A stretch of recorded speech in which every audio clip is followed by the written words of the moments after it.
Right now, I'm going to introduce to you the Vice President of the Club for Growth, Scott Parkinson.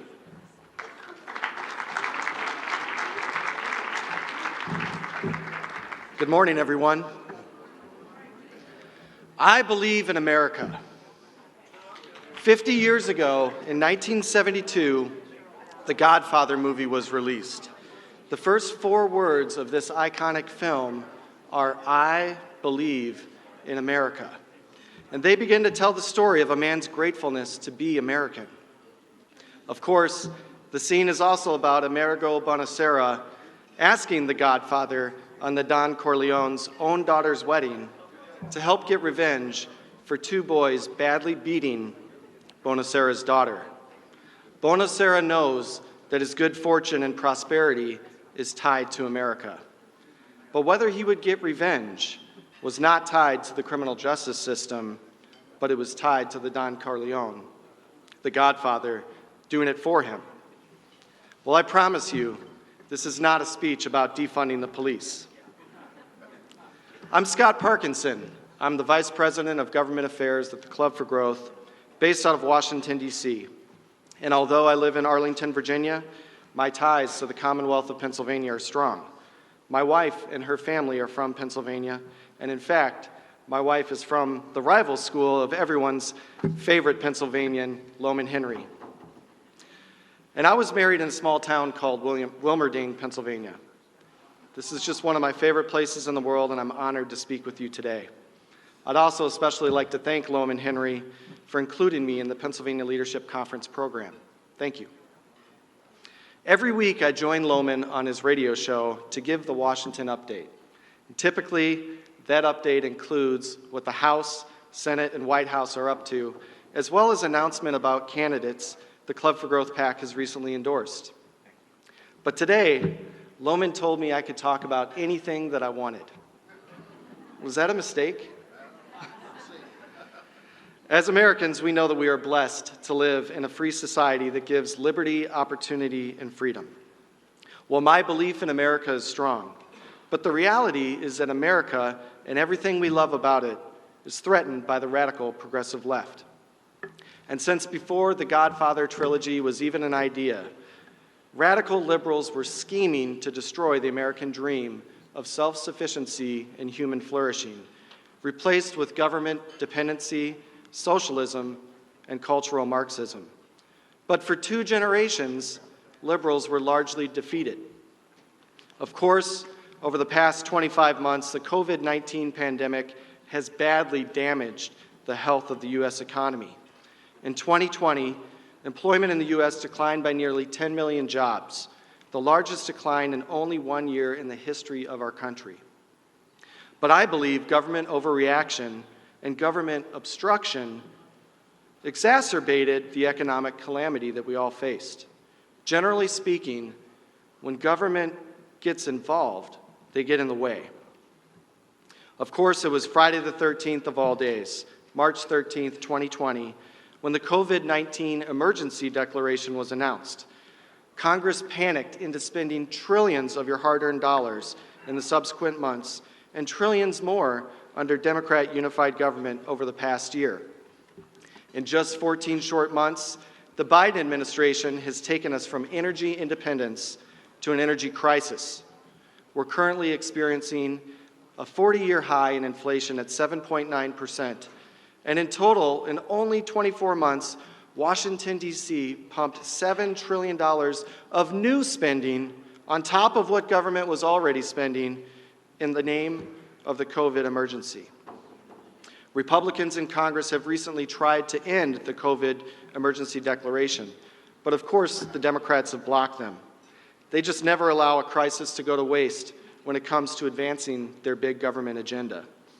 The result of the 2020 election was disheartening for many of us. Democrats took advantage of political opportunism born by the COVID pandemic in places like here in Pennsylvania, Arizona, Wisconsin, Georgia, Nevada, and North Carolina. And they changed election rules in a way that many have argued violated states' constitutions and rigged the result of the presidential election in favor of Joe Biden. Although Joe Biden is the president now, we should never forget how we got to where we are today. Elections matter.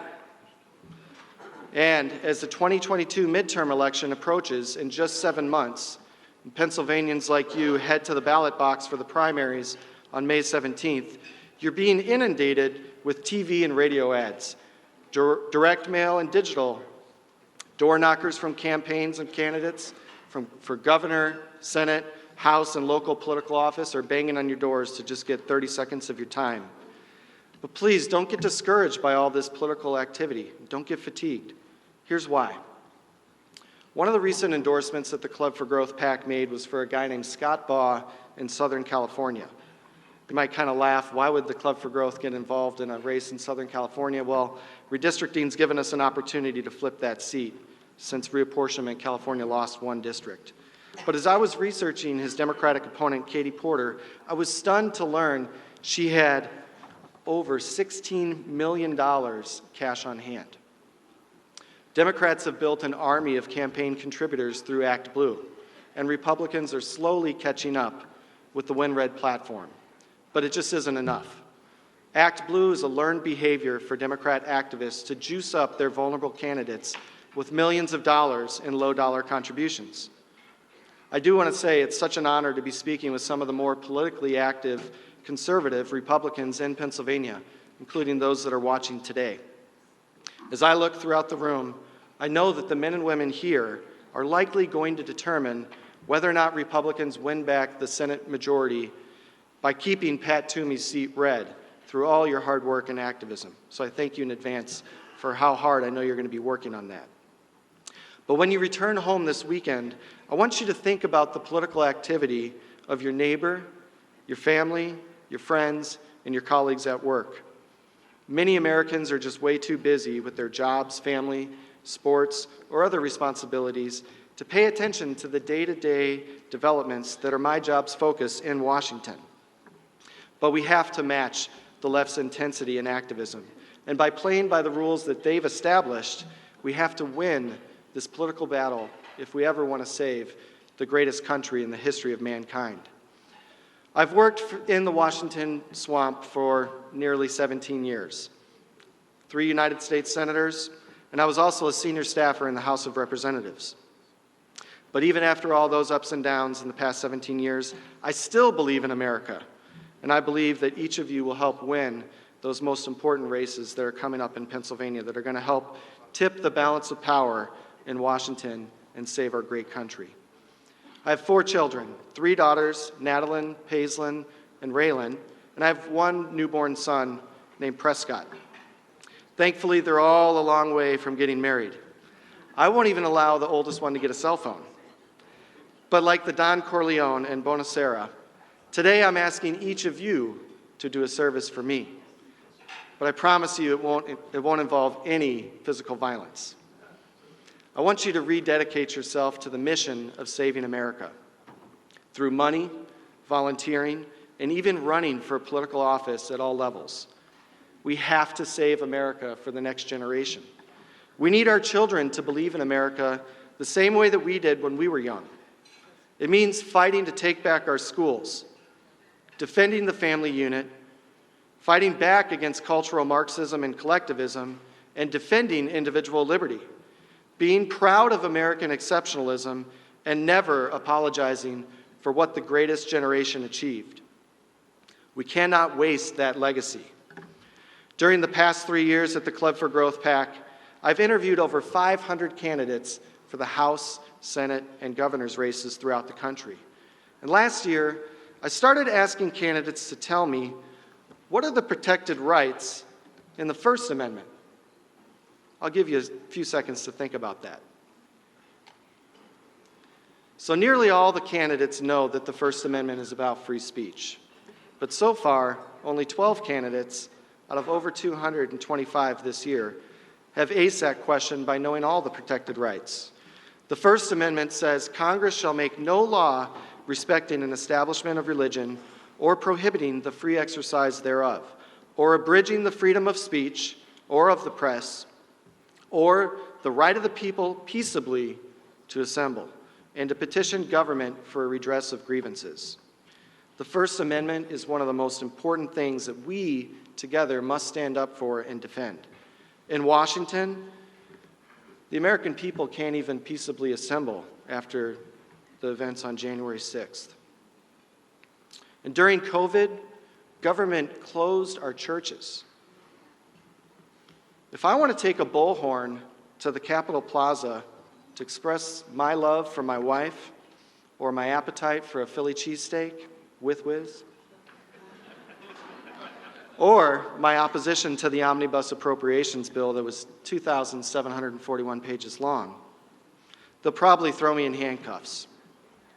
And did you know that in order to enter the House or Senate office buildings, you need an appointment and an ID? But in many states, you don't even need an ID to vote.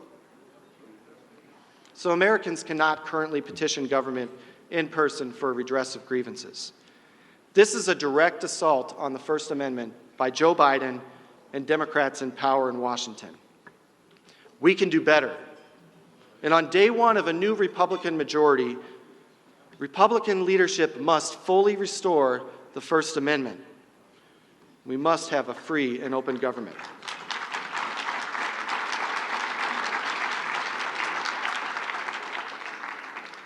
Later today, a good friend of mine, Dustin Carmack, will be speaking with you about the threats of China and big tech.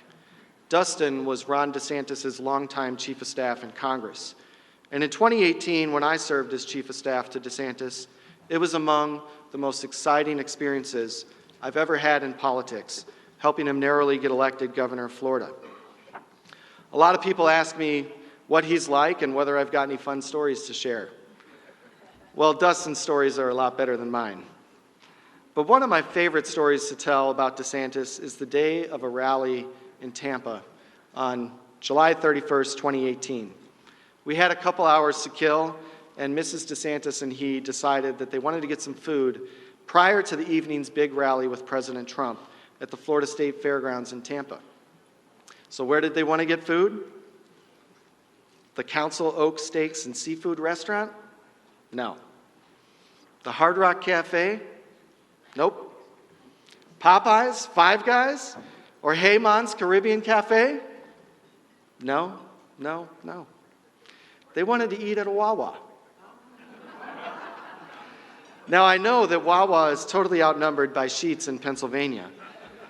But in Florida, there are 634 Sheetz locations and 702 Wawa locations. Let's just say, as a true man of the people, DeSantis was a fan of the gas station cheesesteak.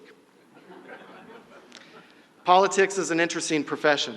Every day, the political winds can shift based on the news events. There's no formula that can predict some of the wild turn of events that we've seen, from Hunter Biden's laptop to affairs involving members of Congress causing resignations, or the death of a member of Congress, creating a special election. We just don't know what tomorrow holds in terms of a political forecast. This is why we need to demand an anchor. And it's why the best politicians are the ones that have a foundation of principles, not the ones that test the political winds before deciding their position. Leadership means you stake out a position, make promises to the voters, and then stand strong in the face of political pressure or the media in order to fulfill those promises. Our political heroes almost always let us down when they ascend to power because they're trying to serve competing interests. But if a politician makes a promise or a pledge, who would ever be disappointed if they kept it? Disappointment comes from broken promises. I've never met a Republican voter that said, "I'm so disappointed that Congress kept its word in cutting taxes and repealing Obamacare." Instead, the voters are livid when Congress increases taxes, breaking their anti-tax pledge, or failed to repeal Obamacare, a promise that actually built those congressional majorities for Republicans from 2010 to 2016. Enthusiasm for candidates does not waver for those with strong beliefs. Politics is a lot like sports. You have to have a follow-through. You never saw Philadelphia Phillies greats Ryan Howard and Mike Schmidt, or Pittsburgh Pirate greats Barry Bonds and Andrew McCutcheon hit a home run on a check swing. It's all about the follow-through. Okay, so if Barry Bonds hit a home run on a check swing, it was when he played for the San Francisco Giants and was a cheater. Politicians also shouldn't cheat. My belief is in God, and my belief is in America. My belief is in a constitutionally limited government system that protects our God-given rights. My belief is in my family, and I believe that America is worth saving. And that if conservative Republicans make promises to voters, that we will build a mandate for governing. I'm hopeful for a contract to save America. Already, Republican visions and drafts are being circulated or released to the American people.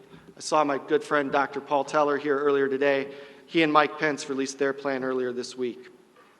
And the good news is, we're ahead of where Congress was when Newt Gingrich released the contract with America in the summer of 1994. But you better believe that if a politician signs a contract to save America, they better fulfill those promises. I believe in making and keeping promises. I believe we can save America, and I will always believe in America. Thank you. God bless you all.